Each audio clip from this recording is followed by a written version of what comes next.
Assalamualaikum warahmatullahi wabarakatuh.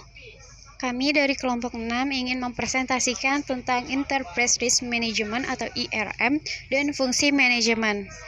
Di kelompok 6 ini terdapat 3 orang, yaitu yang pertama saya sendiri, Dewi Nuriliansi, dan kedua teman saya, Dian Safitri dan Dita Agustin.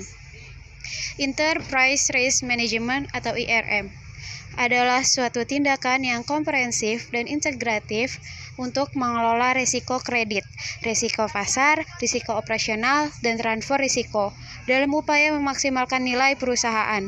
Pengurusan risiko perusahaan atau ERM ditraktifkan sebagai kompetensi risiko dalam syariat atau organisasi. ERM adalah upaya organisasi untuk memahami dan mengawal tahap risiko yang diambil dalam mengurus strategi perniagaan, ditambah pula dengan kebertanggungjawaban terhadap risiko yang diambil. Manfaat utama ERM.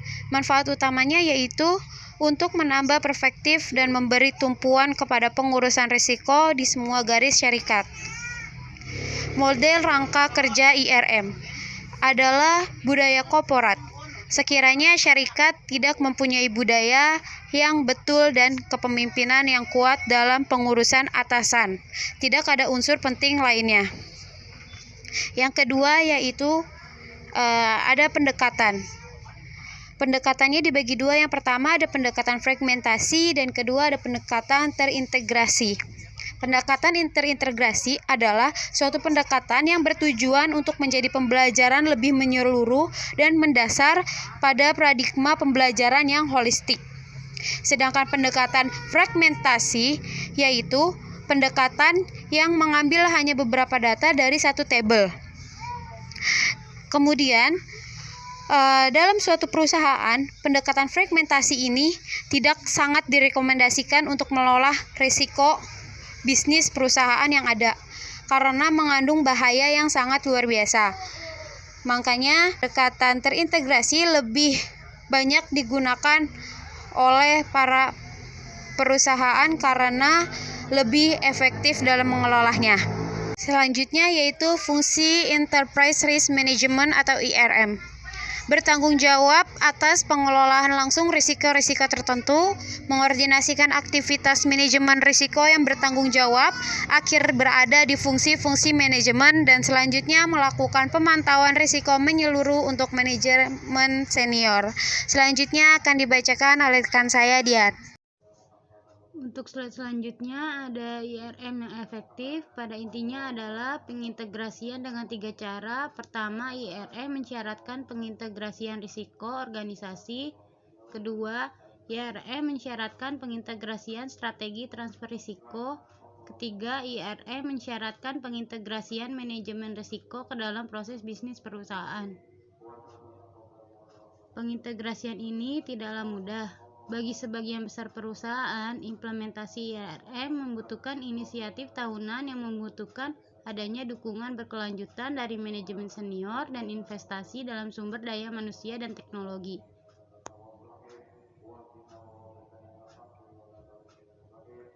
Selanjutnya ada manfaat ERM. Yang pertama ada efektivitas organisasi, kedua pelaporan risiko, ketiga perbaikan kinerja bisnis. Lalu ada fungsi manajemen pengurusan. Yang pertama ada perancangan untuk memikirkan apa yang akan dilakukan dengan sumber-sumber yang mereka ada. Kedua, penganjuran dilakukan dengan tujuan untuk membagikan aktiviti yang besar kepada aktiviti yang lebih kecil. Ketiga, mengarah adalah tindakan untuk membuat semua ahli kumpulan berusaha untuk mencapai matlamat sesuai dengan perancangan pengurusan dan usaha organisasi. Hal ini sangat memungkinkan dijalankan oleh fungsi-fungsi manajemen, personalia, marketing, produksi, dan seterusnya. Karena manajer adalah orang yang harus bertanggung jawab atas risiko-risiko yang terjadi di unitnya masing-masing. Itulah sebabnya manajemen risiko merupakan pekerjaan yang harus dilakukan oleh setiap manajer dan menjadi salah satu beban moral manajer yang tidak boleh diabaikan. Juga selalu melekat padanya. Lalu peran ERM lebih kepada menjamin bahwa setiap proses dari manajemen risiko dilaksanakan dengan baik oleh setiap manajer. Dengan demikian, dalam manajemen risiko ada sesuatu yang harus dilakukan yang disebut dengan proses manajemen risiko perusahaan. Proses ini dilakukan dengan maksud agar manajemen risiko dapat berjalan efektif dalam perusahaan. Yang selanjutnya ada manajemen memilih strategi respons resiko untuk resiko spesifik yang diidentifikasi dan dianalisis yang dapat mencakup yang pertama, penghindaran, yaitu keluar dari aktivitas yang menimbulkan resiko. Yang kedua ada reduksi, yaitu mengambil tindakan untuk mengurangi kemungkinan atau dampak yang terkait dengan resiko. Yang ketiga, tindakan alternatif, yaitu memutuskan dan mempertimbangkan langkah-langkah layak lainnya untuk meminimalkan resiko. Yang keempat, bagikan atau asuransikan. Dalam arti kata, mentransfer atau berbagi sebagian resiko untuk membiayainya. Yang terakhir yaitu terima, yaitu tidak ada tindakan yang diambil, karena keputusan biaya atau manfaat pemantauan biasanya dilakukan oleh manajemen sebagai bagian dari kegiatan pengendalian internal, seperti peninjauan laporan, analisis, atau pertemuan komite manajemen dengan para pakar yang relevan. Untuk itu, memahami bagaimana strategi respons resiko bekerja dan apakah tujuan tercapai.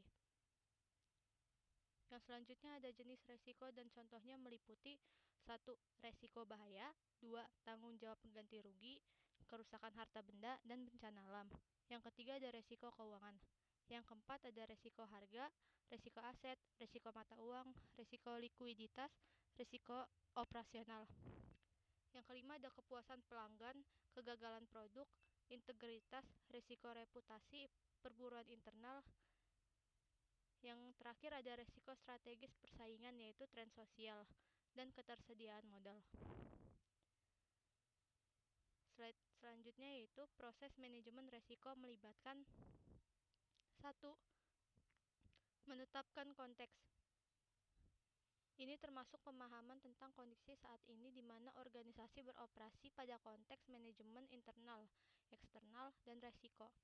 Yang kedua ada mengidentifikasi resiko, yaitu di mana dokumentasi ancaman material terhadap pencapaian tujuan organisasi dan representasi area yang dapat dieksploitasi organisasi untuk keuntungan kompetitif.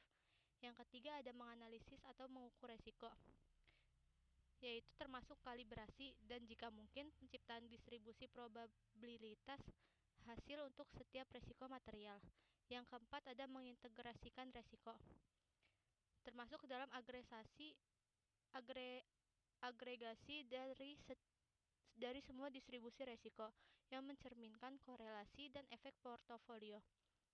Yang kelima yaitu ada menilai atau memprioritaskan resiko, termasuk penentuan kontribusi setiap resiko terhadap profil resiko agregat dan penentuan prioritas yang tepat. Yang keenam ada mengobati atau mengeksploitasi resiko. Yang dimaksud adalah pengembangan strategi untuk mengendalikan dan mengeksploitasi berbagai resiko. Yang terakhir ada pemantauan dan peninjauan, yaitu mencakup pengukuran dan pemantauan lingkungan resiko yang berkesinambungan dan kinerja strategi manajemen resiko. Prinsip manajemen resiko merupakan fondasi dari kerangka kerja dan proses manajemen resiko. Terdapat 11 prinsip manajemen resiko. Prinsip manajemen resiko merupakan fondasi dari kerangka kerja dan proses manajemen resiko. Terdapat 11 prinsip manajemen resiko yang harus dipegang teguh dan diterapkan saat membangun kerangka kerja dan melakukan implementasi proses manajemen resiko. Ke-11 prinsip tersebut adalah 1. Memberikan nilai tambah dan melindungi nilai organisasi. 2. Bagian terpadu dari seluruh proses organisasi. 3. Bagian dari pengambilan keputusan. 4. Secara khusus menangani ketidakpastian.